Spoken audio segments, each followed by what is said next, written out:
that was scary. Hey, have you ever made something in Blender and you wanted to animate it, maybe for use as an avatar in a forum? Well, I'm going to show you how to do that right now. I know it's astonishing, but the first thing you got to do is make something in Blender. This is a model I made for a game that I was working on for a little while. Kind of abandoned that project. You can see I've got him running. He's got a magnificent butt. Oh. Anyway, so he's animated, and that's good enough. Now, when I render, you can see that I've got a background that's blue, and I don't want that. You can see here that it's set in the world settings, and now I've got a red one. Well, we don't want that at all. We want a transparent one for this example.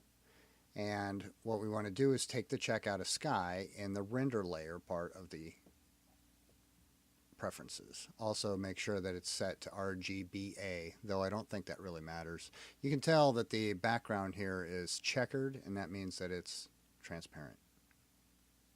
We'll render all of the frames for it.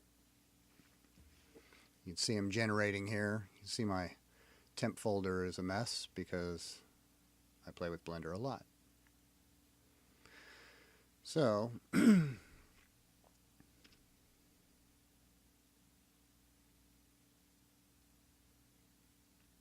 first thing we want to do is drag the very last one into Gimp. The next thing we want to do is select the first one and the last one. Well, select the first one and then hold shift and select the last one, and it gets all the ones in between it. Then you drag it above the one that you put in there before in the layers section of Gimp. And it does all of them right there, 1 through 10. 10's on the bottom. But if I try to animate it like this, it isn't going to work out. So what I've got to do is reverse the stack order. So layer, stack, reverse layer order. And I do that, and you can see that it changed so that 10 is on the top now.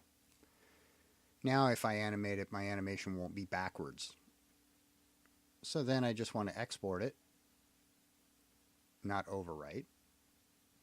I'm going to change this to little dude. And export. I get a bunch of choices here. Right now I've got it set at 66 because that's 15 frames per second.